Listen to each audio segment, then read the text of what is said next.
বেশ কিছুদিন যাবৎ আমরা বন্ধুরা সবাই মিলে প্ল্যান করছিলাম যে আমরা কোনো এক জায়গায় ঘুরতে যাব। আমরা সবাই মিলে যখন ঘুরতে যাই তখন বিভিন্ন ধরনের ফল বাগানে ঘুরতে যাই, যেমন আম, জাম, কাঁঠাল, লিচু, বিভিন্ন ধরনের বাগানে আমরা ঘুরতে যাই।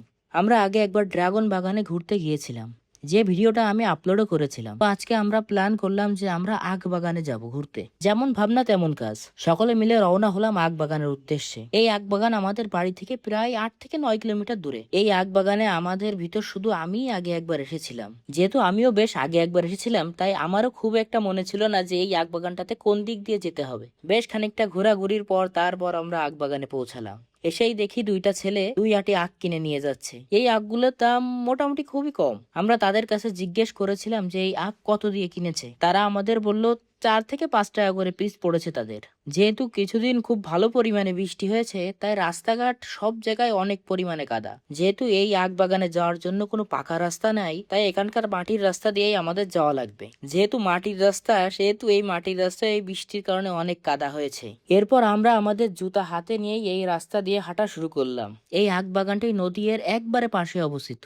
যেহেতু কয়েকদিন যাবৎ বৃষ্টি হচ্ছে আর আজকে রোদ উঠেছে, তাই আজকের আবহাওয়াটা ছিল মাশাআল্লাহ অনেক সুন্দর। এরপর আমরা বাগানের দিকে আগাতে শুরু করলাম। আখ বাগানে ঢুকতেই দেখি প্রচুর পরিমাণে আখ। কেউ দেখি পরিপক্ক আখ তুলছে, কেউ দেখি নতুন আখ গাছ লাগাচ্ছে। এখানে এক কাকাকে দেখলাম নতুন করে আখের চারা লাগাচ্ছে। তার কাছে জিজ্ঞেস করলাম এই গাছ আপনারা কিভাবে লাগান। তিনি বললেন প্রথমে যে নদীর কাদা আছে সেইটা দিয়ে বীজতলা তৈরি করে, তারপর আখের যে ছোট ছোট চারা আছে সেগুলোকে এখানে রোপণ করে, তাহলে এখান থেকে তৈরি হয় নতুন গাছ। এরপর আমরা গেলাম যেখান থেকে ওনারা আখ বিক্রি করার জন্য কেটে রেখেছে সেখানে। যেহেতু আমরা বেশ কয়েকজন গিয়েছিলাম, তাই আমরাও কয়েকটা আখ কিনেছিলাম। এরপর আমরা এখান থেকে কয়েকটা আখও কিনে খেলাম। এখানকার আখ মাশাআল্লাহ অনেক মিষ্টি ছিল।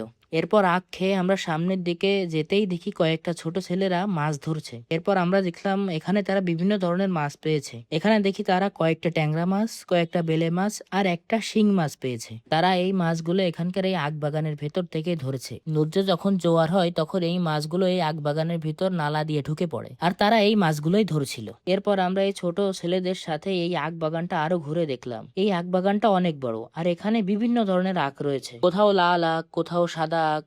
এভাবে সকলে একসাথে ঘুরে বেড়ানোর মজাই আলাদা। এভাবে আমরা পুরো বাগানটা ঘুরে তারপর বাড়ির দিকে রওনা হলাম। আজ এ পর্যন্তই। সকলে আমাদের জন্য দোয়া করবেন। আসসালামু আলাইকুম।